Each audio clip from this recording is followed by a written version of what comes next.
वसुदेवानी कृष्ण डोक्यावर घेतला. थोडस ध्यान देऊन ऐका. डोक्यावर कोणाला घ्यावं?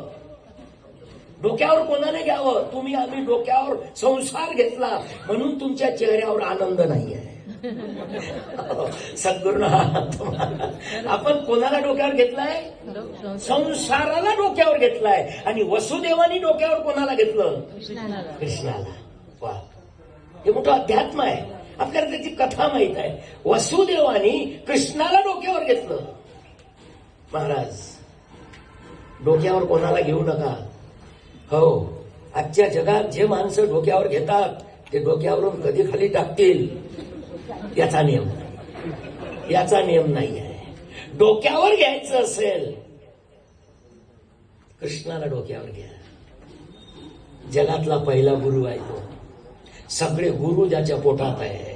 तुम्हाला थोडी कल्पना देतो. देवमालिकेमध्ये जे देवाचे अवतार 24 सांगितले, प्रमुख 10 सांगितले. लक्षात घ्या, त्या 10 अवतारामध्ये एकच जगद्गुरु झाला, त्याचं नाव गोपाल कृष्ण आहे. संत मालिकेमध्ये एकच जगद्गुरु झाला, ज्याचं नाव तुकाराम महाराज आहे. संत मालिकेमध्ये एकच माऊली झाली, ज्याचं नाव ज्ञानेश्वर माऊली आहे. संत मालिकेमध्ये एकच वैराग्यवान झाला, ज्याचं नाव संत गाडगेबाबा आहे. आणि संत मालिकेमध्ये एकच राष्ट्रसंत झाला, ज्याचं नाव तुकडोजी महाराज आहे. लक्षात घ्या. आणि त्यांच्या विचाराचा अनुग्रह, थोडं ध्यान द्या माझ्या बोलण्याचं. एक डबल होत नसते, एकदाच होतो. आणि कृष्णाला डोक्यावर घेण्याचा दिवस आहे आज. आज जो काही संसार आमच्या डोक्यावर, ज्या ओझ्याखाली आम्ही दबलेलो आहोत, ज्या ओझ्याखाली आमचा आनंद हिरमूत झालेला आहे, त्या आनंदाला डोक्यावर. कृष्ण म्हणजे काय समजून घ्या. मी समोर म्हणतो, सगळ्यांनी मागावून म्हणा, कर्षती इति कृष्ण. म्हणा, काय व्याख्या आहे कृष्णाची? जो आपल्याला आपल्याकडे कर्षण करून घेतो. तुम्हाला मी एक्झाम्पल सांगतो, ध्यान द्या. 10 अवताराचे फोटो लावा. कच्छ अवतार, मत्स्य अवतार, वराह अवतार, वामन अवतार, परशुराम अवतार, राम अवतार, कृष्ण अवतार, सगळे फोटो लावा. कोणाच्या फोटोकडे पाहावं वाटेल? कृष्णाच्या. कोणाच्या? कृष्णाच्या. लेकरू जन्माला आलं तर काय म्हणतो आपण? गोपाळ कृष्णासारखं दिसते. कारण कर्षती सो कृष्ण. आपल्याकडे जो कर्षण करून घेतो त्याला काय म्हणतात? कृष्ण. राम कोणाला म्हणतात? वेदांतांनी केलेली व्याख्या आहे, रमंती इति राम. जो सर्वामध्ये रममान आहे त्याला काय म्हणतात? राम. सर्वात सोपा शब्द कोणता आहे? लिहायला, मनाला सोपा शब्द कोणता आहे? राम. कठीण शब्द कोणता आहे? कृष्ण. जोडा अक्षर आहे ना. काय आहे? जोडा अक्षर आहे. पण कधी कधी जास्त काम कृष्णाचं आहे. रामानं जर भागलं नाही, राम सरळ आहे.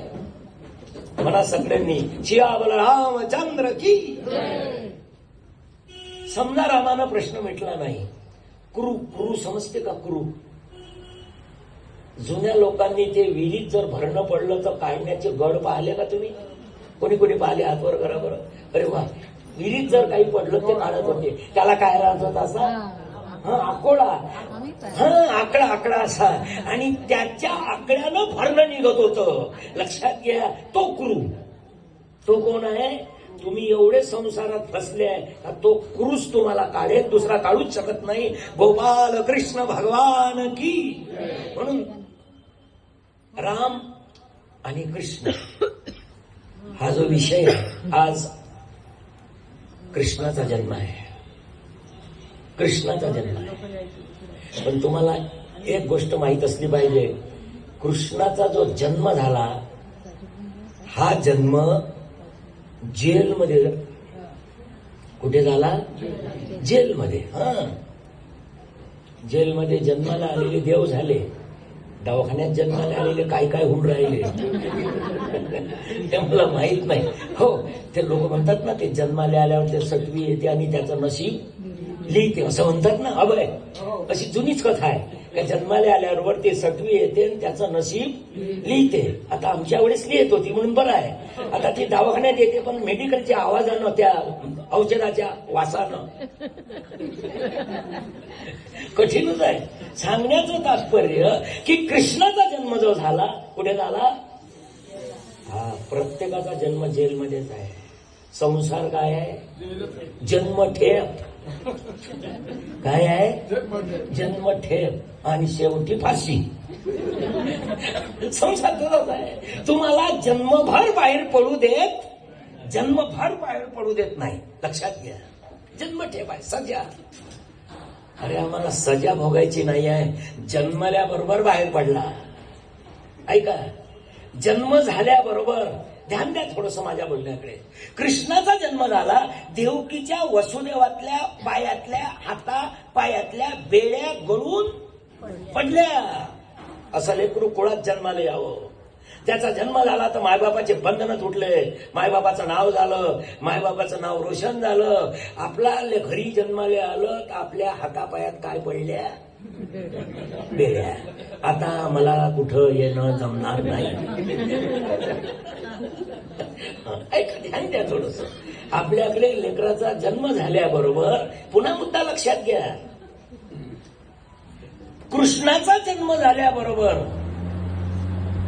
महाराज, हा ठीक आहे, हो बरोबर आवाज येतो. हा, थोडीशी गरमी सहन करा म्हणजे आवाज क्लिअर समजा. हा, ध्यान द्या थोडस. कृष्णाचा जन्म झाल्याबरोबर थोडस लक्ष द्या. हातापायातील बंधनं गळून पडले आणि दार आपोआप उघडलं. कोणतं दार?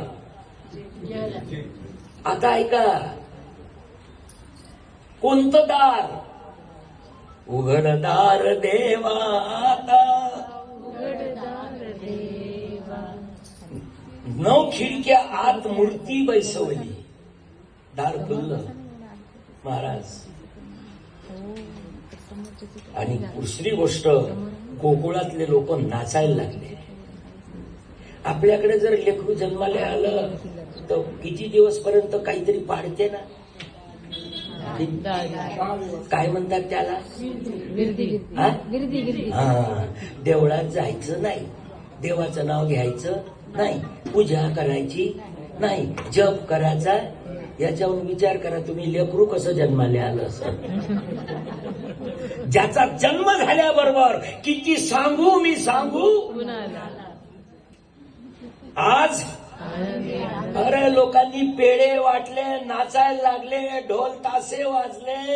लक्षात घ्या, ज्याचा जन्म झाल्यावर उत्सव सुरू झाला आणि आपल्या घरी जन्म झाला तर देवळात जाणं बंद झालं. जन्माला आला त्याचा काय पाळतो आपण? आता शब्द वापरला तुम्ही. हा, आणि गेला त्याचं सुतक. गेला त्याचं सुतक, जो जातो त्याचं सुतक. महाराज, आम्ही आमच्या डोळ्यांनी पाहिलं. मी आय विटनेस. त्या महाद्वारासमोर तुकडोजी महाराजांना आंघोळ घातली गेल्यावर त्यांच्या आंघोळीचं पाणी घेण्यासाठी 15,000 लोकांची लाईन लागली होती. मृत्यूनंतर का त्यांच्या आंघोळीचं काय भेटलं पाहिजे आम्हाला? तीर्थ. हा, आणि तुम्ही गेल्यावर तुम्हाला आंघोळ घाला, किती लोक पाणी नेते? अरे पाणीचं सोडा, त्या पाण्यावर पाय देत नाही. पाणीचं सोडा, त्या पाण्यावर पाय देत नाही. याचा अर्थ काय आहे? याचा अर्थ काय आहे? थोडस चिंतनीय आहे. कृष्णाचा जन्म झाल्याबरोबर गोकुळातल्या गौडणी नाचायला लागल्या. आनंद उत्सव झाला. कृष्णाचा जन्म झाला, आनंद उत्सव झाला. आज काय योग आहे काय अभय. हो, मला असं वाटलं होतं काही लोकांना की आज कठीण जाईल, पाऊस आहे. एक सांगू का?